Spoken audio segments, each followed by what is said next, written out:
In 2025, AI looked harmless. People used it to write emails, fix homework, make funny images. That's all most people saw. But inside companies, something else was happening. One employee, with AI, started doing the work of 3 people, then 5. Then, entire junior teams quietly stopped getting hired. And the strangest part, almost nobody panicked, because the people falling behind still had jobs, still had salaries, still felt safe. That's how this started, not with mass unemployment, with small invisible gaps. That kept getting wider. A few workers became insanely valuable. Everyone else became easier to replace. And by the time most people noticed, their industries had already changed. The scary part about the AI boom isn't that it happened fast. It's that it happened slowly enough for millions of people to ignore it. In 2026, Daniel still thought he was doing fine. He had a stable office job, stable income, stable routine. Every morning looked the same. Coffee, traffic, meetings, spreadsheets. Nothing felt dangerous. Then, one day, his company stopped hiring assistants. Not because business was bad, because senior employees using AI were suddenly finishing weeks of work in hours. At first, it sounded impressive, then uncomfortable, then personal. Suddenly, the fastest workers in the office weren't the smartest anymore. They were the people who adapted first, and the gap became visible everywhere. One coworker finished reports before lunch. Another automated entire presentations. Another replaced hours of research with 10 minutes of prompting. Management loved it. Of course they did. Profits increased, deadlines shrank. Smaller teams produced more. The office became quieter, not physically, psychologically. People stopped asking, who's working hardest? Now the question was, who still needs help? And that question became terrifying, because workers who needed help started looking expensive. By 2027, the layoffs finally started. Not massive, not dramatic. That's what made them scary. One department disappeared quietly, then another. Then hiring freezes spread everywhere. Companies used calm words. Restructuring, optimization, efficiency. But everyone understood what it meant.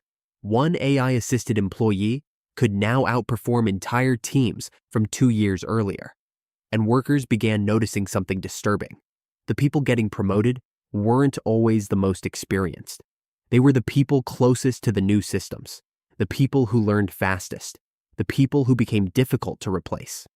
Everyone else slowly entered a strange new category, replaceable. And once a company sees you that way, everything changes. Raises slow down, opportunities disappear, your workload increases, while your value decreases. That contradiction destroys people mentally, because from the outside, life still looked normal. Daniel still had a job, still paid rent, still posted smiling photos online. But every few months, someone else disappeared from the office. And every time it happened, the survivors worked harder. The weirdest part of the AI boom was how long people stayed in denial. Because movies taught people to fear robots. They imagined machines taking over overnight. That never happened. Reality was quieter. AI didn't destroy work instantly. It slowly changed what valuable meant. That's what people missed. Entire careers became weaker, without officially disappearing. And workers trapped inside those careers didn't realize it until years later. By then, they were competing against people producing 10 times more output, 10 times faster, 10 times cheaper, and companies started asking dangerous questions. If one person with AI can do this much, how many people do we actually need? That question changed everything. By 2028, the economy looked normal from a distance. Restaurants were full, offices still existed, people still went to work. But underneath, a silent divide had formed. Workers using AI became amplified. Workers ignoring it became invisible. And the difference between those two groups kept growing every month. Some people suddenly had more money, more leverage, more freedom, more opportunities. Others felt stuck in slow motion, applying to hundreds of jobs, watching salaries decline, watching entry-level work disappear first. Because AI didn't just threaten weak workers, it threatened beginner workers. And once beginners stop getting opportunities, entire futures disappear before they even start. That was the real crisis. Not robots replacing CEOs. young people struggling to enter the system at all. Then something even stranger happened. Companies stopped valuing effort. For decades, hard work alone could still protect people. Not anymore. Now results mattered more than effort, and AI multiplied results. A worker using AI for 2 hours could outperform someone working manually all day. That realization broke people psychologically, because suddenly, being hardworking wasn't enough, and millions of workers felt it happening at the same time. Exhaustion increased, anxiety increased.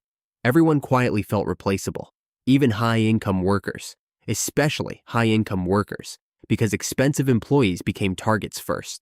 Why pay 6 salaries when one AI-assisted expert could produce similar output? That sentence destroyed entire industries, slowly, quietly, professionally. Daniel finally started learning AI in 2029, but now he wasn't early, he was desperate. That changes everything. Because learning from curiosity feels exciting. Learning from fear feels humiliating, especially when younger workers move faster than you. Especially when companies expect adaptation immediately. Especially when the world keeps accelerating, without stopping for anyone. And for the first time in years, Daniel noticed something terrifying. The future no longer felt guaranteed, not because he was lazy, not because he failed, but because the rules changed while he was busy surviving normal life. Bills, stress, work, routine, exhaustion, just like millions of other people. That's why so many missed the AI boom, not stupidity, life. And maybe that's the most unsettling part of all this. The AI boom didn't create 2 different worlds overnight. It created tiny invisible gaps that kept expanding silently. One worker adapted slightly earlier, one company automated slightly faster, one student learned slightly sooner, and over time, those tiny differences became entirely different lives. Some people gained leverage, others lost negotiating power forever. Some gained freedom, others became permanently reactive. And the scariest part? Most people won't realize which side they're on until the gap becomes impossible to close. This video is for educational purposes only and does not constitute financial advice. Always consult a qualified financial professional before making any financial decisions.